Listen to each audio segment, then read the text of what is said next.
Wandami Bante, pada hari yang berbahagia ini, terima kasih telah meluangkan waktu bersama kami untuk beberapa pembahasan dan tanya jawab. Yang pertama-tama, kami ingin menanyakan untuk perihal meditasi. Banyak praktisi Buddhis yang belum terlampau mengerti dan memahami cara-cara meditasi, terutama untuk pemula. Kira-kira Bante bisa memberikan mungkin sedikit pemahaman dan mungkin penjelasan tentang bagaimana seorang pemula belajar meditasi. Ya, pertama-tama kita harus mengetahui terlebih dahulu apa itu meditasi. Di dalam teks Tipitaka itu dijelaskan yang disebut meditasi itu adalah bhavana. Nah, jadi bhavana di dalam teks kita itu penjelasannya adalah mengembangkan batin. Di dalam teks Sang Buddha juga selalu menegaskan dua hal yang harus kita kembangkan, yaitu adalah samatha bhavana dan vipassana bhavana. Di sini untuk lebih memudahkannya, terkadang kita sebagai Buddhis pun juga mengetahui yang disebut sebagai 3 latihan, yaitu latihan moralitas, latihan konsentrasi, dan juga latihan kebijaksanaan. Nah, kalau kita memberikan satu garis besar di sini, bahwa sebenarnya latihan meditasi ini pun juga termasuk di dalam 3 latihan ini. Nah, terutama latihan konsentrasi dan juga latihan kebijaksanaan. Di dalam meditasi, atau 2 jenis meditasi yang disebut samatha bhavana dan vipassana bhavana, itu sebenarnya penjelasan yang memiliki objek yang berbeda. Terkadang kita sebagai Buddhis tidak bisa melihat semua objek yang diajarkan oleh Buddha di dalam satu sutta. Nah, untuk itu kita memerlukan satu pengetahuan yang cukup luas, yang Sang Buddha katakan sebagai bahu sutta, atau yang sering mendengar ajaran Sang Buddha. Nah, di mana ketika kita memiliki atau mengetahui, memiliki pemahaman mengenai sutta-sutta yang diajarkan oleh Sang Buddha, di sini baru kita bisa merangkumkan. Nah, objek-objek apa saja yang diajarkan oleh Sang Buddha yang disebut sebagai samatha bhavana dan vipassana bhavana. Seperti yang tadi Bante jelaskan, yang disebut latihan meditasi itu ada 2 jenis, yaitu samatha dan vipassana. Yang artinya atau secara mudahnya adalah latihan konsentrasi dan juga latihan kebijaksanaan. Sesuai dengan yang Sang Buddha ajarkan, di mana Sang Buddha selalu mengajarkan kita latihan yang bertahap, atau yang disebut sebagai dalam bahasa palingnya anupubasika. Nah, jadi di dalam sutta tersebut, Sang Buddha memberitahukan kita seperti halnya orang yang sedang menaiki tangga. Di mana ketika kita menaiki tangga, kita akan menaikinya anak tangga satu persatu, tahap demi tahap. Nah, begitupun juga ajaran Sang Buddha itu dijalankan dengan tahapan-tahapan yang sudah sistematis yang Sang Buddha ajarkan. Nah, mudahnya ketika seseorang meditator ingin berlatih, nah di sini dia harus menapaki tahap yang pertama, yaitu adalah latihan moralitas, sila sika. Nah, jadi biasanya banyak Buddhis atau yang kita bilang sebagai Buddhis, nah mereka sudah memiliki fondasi, di mana selain mereka berlindung kepada Buddha, Dhamma, dan Sangha, nah mereka pun juga menjalani Pancasila minimal. Nah, sehingga dapat dikatakan mereka adalah pengikut Sang Buddha atau sebagai Buddhis. Nah, dengan fondasi sila seperti ini, nah mereka menjalani latihan meditasi. Nah, di mana ketika mereka menjalani latihan meditasi, mereka akan menapaki tahap yang kedua, yang kita sebut sebagai latihan konsentrasi. Nah, di sini latihan konsentrasi ini di dalam teks kita, kalau kita rangkumkan, itu ada 40 jenis objek meditasinya. Di mana yang paling populer atau yang biasanya Sang Buddha ajarkan kepada pemula itu adalah anapanasati, yaitu perenungan nafas masuk dan juga nafas keluar. Di sini artinya Seorang meditator dalam rentang waktu ketika dia menjalani meditasi, dia harus mengusahakan batinnya untuk terus mengamati nafas masuk dan juga nafas keluar. Nah, ini tahapan yang pertama, di mana kalau seorang meditator itu bisa terus mengamati objek meditasi ini, nah pada saat itu batinnya itu tidak mengambil objek yang lainnya selain objek meditasi. Nah, sehingga yang disebut sebagai niwarana dalam bahasa Pali atau rintangan batin, nah itu akan terkendali.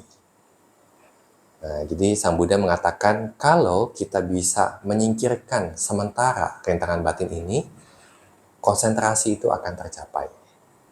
Nah, di mana kalau kita membaca banyak sutta, nah Sang Buddha juga menjelaskan yang disebut konsentrasi itu adalah konsentrasi jhana. Nah, tidak hanya satu sutta, tetapi banyak sekali sutta-sutta yang membahas mengenai kalau seseorang bisa mengatasi rintangan batin, nah, pasti akan tercapai yang disebut sama samadhi atau konsentrasi yang benar. Nah, ini adalah tujuan dari tahapan yang kedua atau yang kita sebut sebagai latihan konsentrasi, samadhi sika. Nah, kemudian setelah konsentrasi itu tercapai, nah, Sang Buddha menjelaskan juga di banyak sutta mengenai contohnya itu samadhi sutta.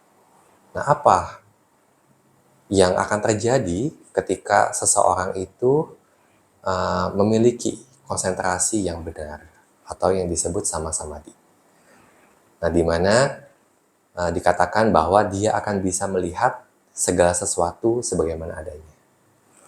Nah, ini yang merupakan disebut sebagai latihan kebijaksanaan atau yang dalam bahasa Palinya meditasi vipassana. Nah, jadi setelah dua tahapan di awal, yaitu tahapan moralitas sila dan juga latihan meditasi samatha, tahapan kedua. Nah, di sini seorang meditator akan menaiki tahapan yang ketiga, yaitu latihan kebijaksanaan. Nah, latihan kebijaksanaan ini sebenarnya adalah untuk melihat realitas sesungguhnya. Nah, Sang Buddha mengatakan di dalam Abhidhamma, apa yang disebut realitas sesungguhnya, yaitu cita, kesadaran, cetasika, faktor mental, rupa, materi, dan juga nibbana. Nah, makanya di dalam meditasi vipassana, terutama di dalam kitab penjelas makna, dijelaskan ada dua jenis latihan vipassana, yaitu latihan meditasi mengenai dengan objek materi, rupa, kammatthana, dan juga latihan meditasi mengenai batin yang kita sebut nama kammatthana. Nah, kedua objek ini merupakan realitas sesungguhnya. Nah, Bante ingin memberikan satu gambaran apa yang disebut sebagai materi.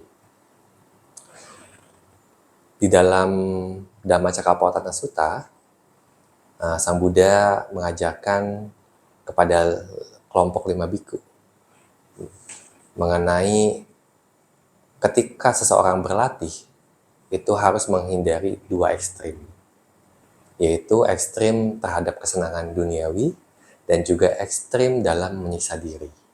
Nah, di mana menghindari kedua ekstrim tersebut, dia mengambil yang disebut jalan tengah, atau dalam bahasa Palinya Majjhima Patipada.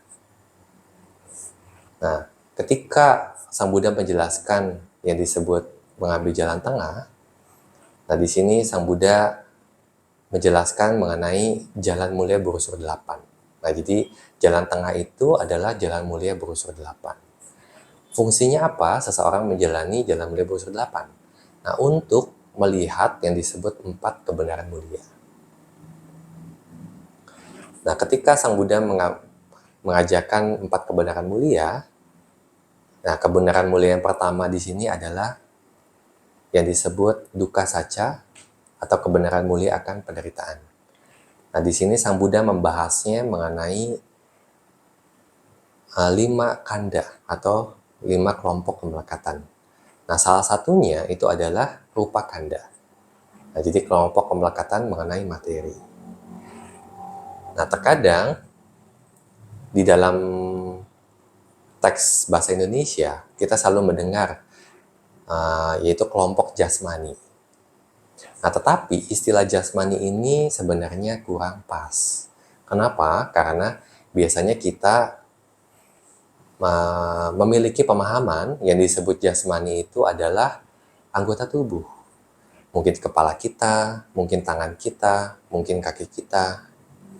Nah, sebenarnya ketika Sang Buddha membahas apa yang disebut materi atau rupa kanda, Sang Buddha tidak membicarakan mengenai tangan, kaki, tubuh, kepala, dan seterusnya.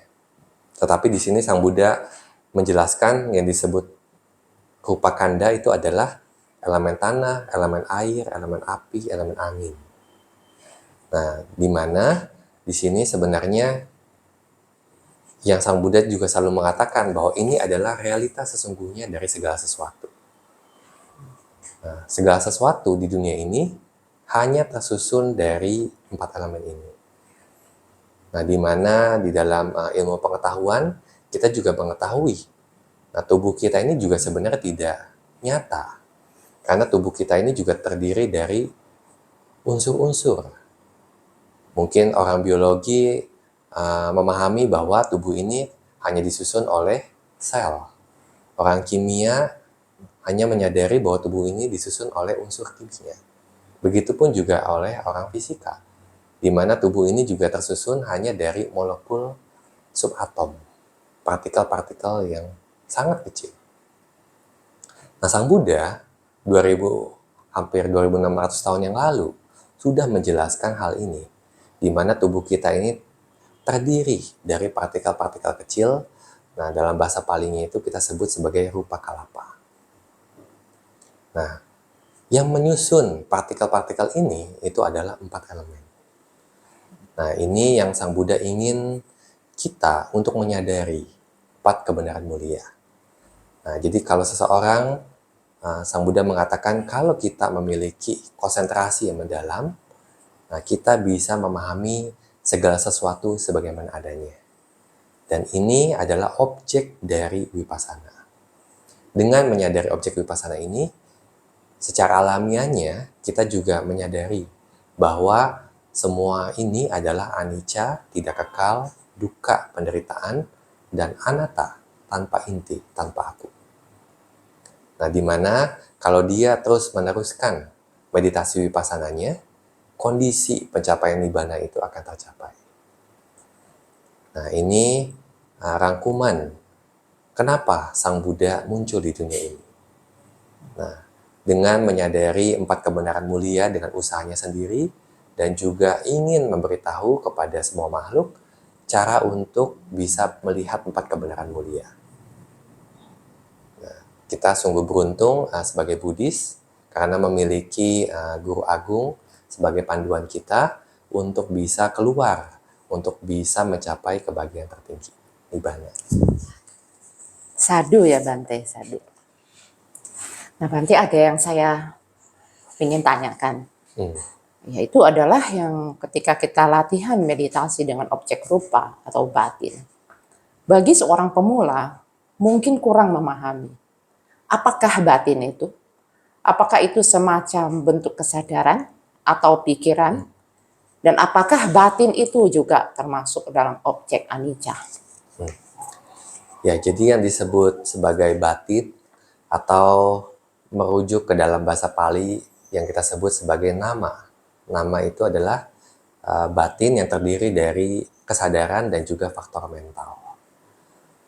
Nah, Sang Buddha juga mengatakan bahwa yang disebut paccakanda itu yang pertama adalah rupa, yang kedua adalah perasaan, yang ketiga adalah persepsi, yang keempat adalah bentuk-bentukan batin atau kita sebut sangkara, dan juga winyana, kesadaran. Nah, jadi 4 kanda ini selain rupa atau selain materi yang disebut sebagai batin. Nah, batin ini adalah objek dari Vipassana, yang artinya sifat alamiah dari batin ini adalah anicca, tidak kekal, dukkha, penderitaan, dan anatta tanpa aku. Nah, kenapa kita bisa bilang yang disebut batin itu yang pertama tidak kekal? Nah, terkadang kita tidak memahami bahwa batin kita itu bekerja dengan kecepatan yang luar biasa. Di dalam teks kita terdapat satu penjelasan untuk menggambarkan seberapa cepat cara kerja batin. Nah, jadi di dalam pemahaman kita mungkin bisa memahami yang disebut 1 detik, 1 jam, 1 hari, 2 hari, dan seterusnya. Konsep waktu. Nah, terkadang kita kurang bisa memahami waktu yang lebih pendek daripada detik.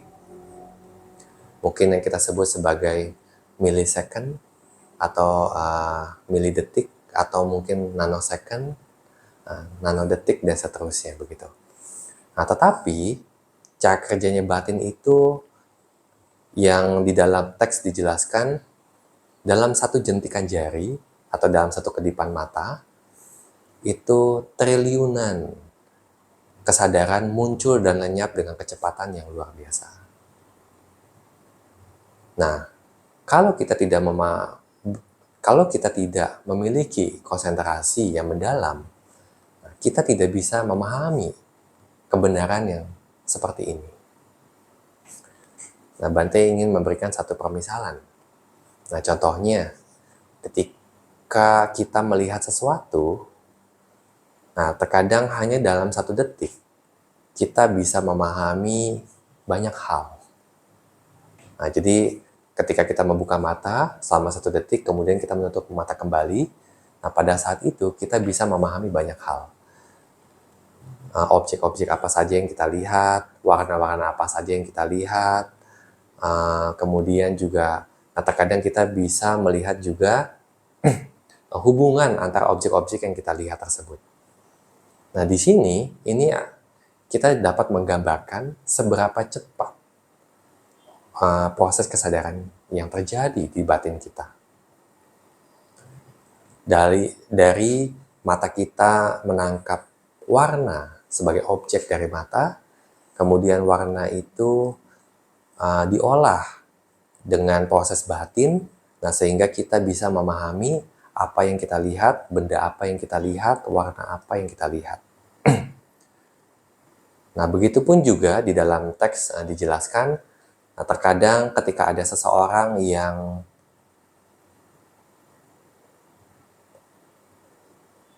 memiliki satu masalah, kemudian secara tiba-tiba dia ditanyakan mengenai bagaimana cara menyelesaikan masalah.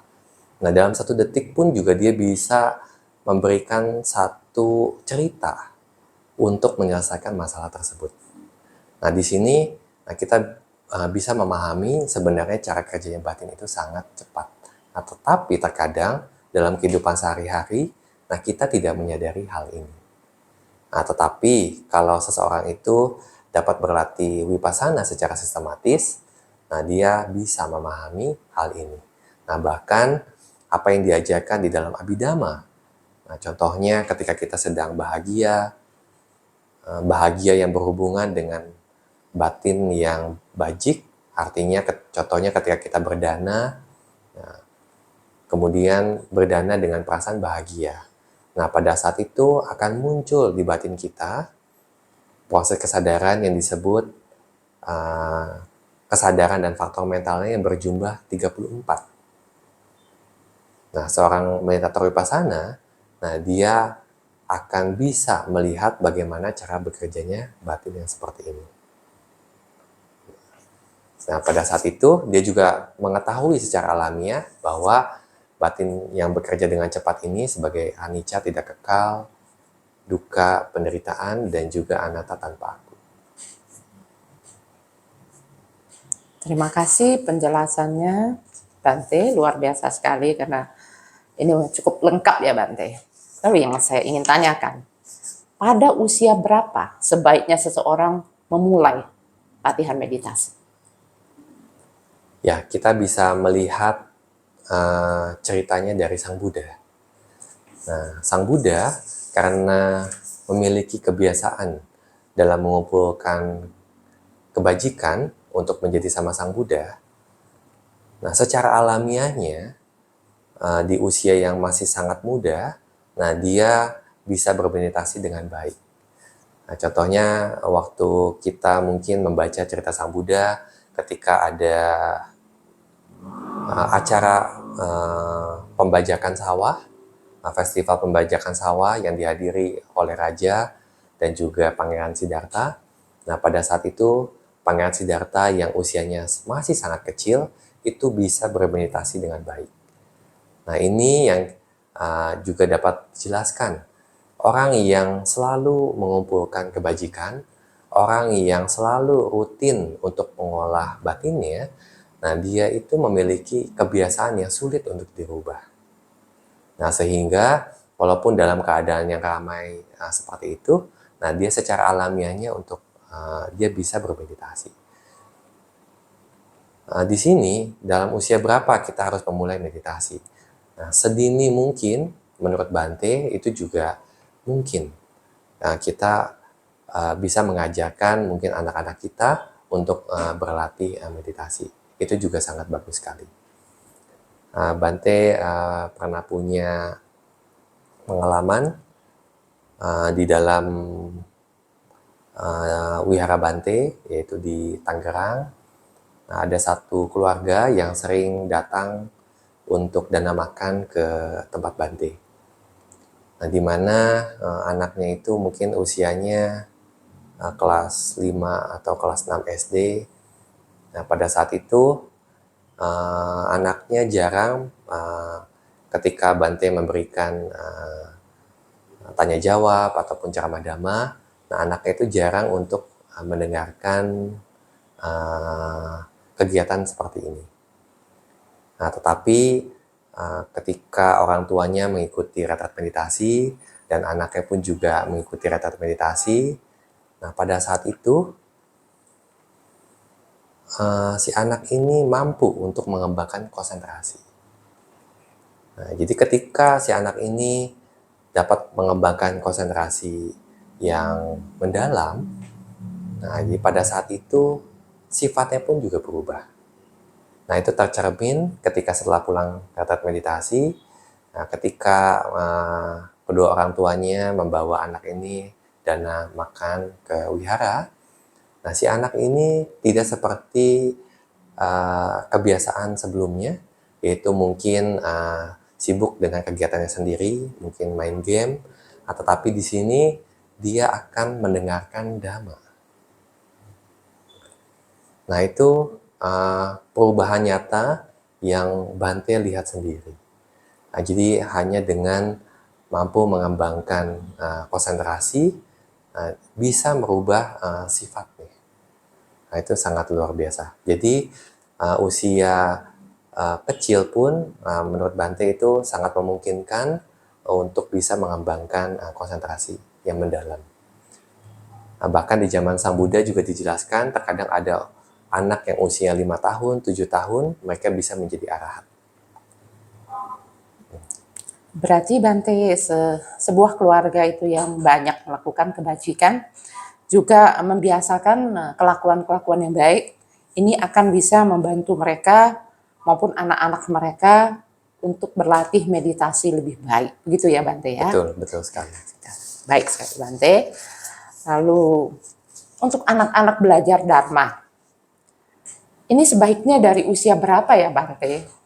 Seyogianya itu satu keluarga itu akan mengirim anak-anak mereka untuk belajar. Sebaiknya di usia berapa? Ya, kalau di dalam tradisi Buddhis, terutama di negara-negara Buddhis, biasanya anak-anak yang dikirim oleh orang tua ke wihara untuk mengikuti contohnya kegiatan pabaja atau kegiatan petabisan sementara begitu. Nah, itu akan dilakukan ketika si anak ini bisa mengucapkan Buddhang Saranang Gacchami, Dhammang Saranang Gacchami, Sanggang Saranang Gacchami. Nah, dan juga mereka sudah mandiri dalam keseharian mereka. Artinya mereka sudah bisa pergi ke toilet sendiri, mereka bisa makan makanan mereka sendiri, begitu. Nah, pada saat itu usia yang bisa atau usia yang pas untuk belajar Dhamma. Bagaimana pula Bante dengan mereka yang mungkin berusia sudah lebih lanjut? Jikalau ketika muda mereka itu bukan praktisi Buddhis atau tidak belajar Dharma, tapi ketika sudah mungkin lebih tua, mereka itu mau belajar Dharma, apakah masih memungkinkan mereka itu melatih meditasi? Ya, sangat memungkinkan.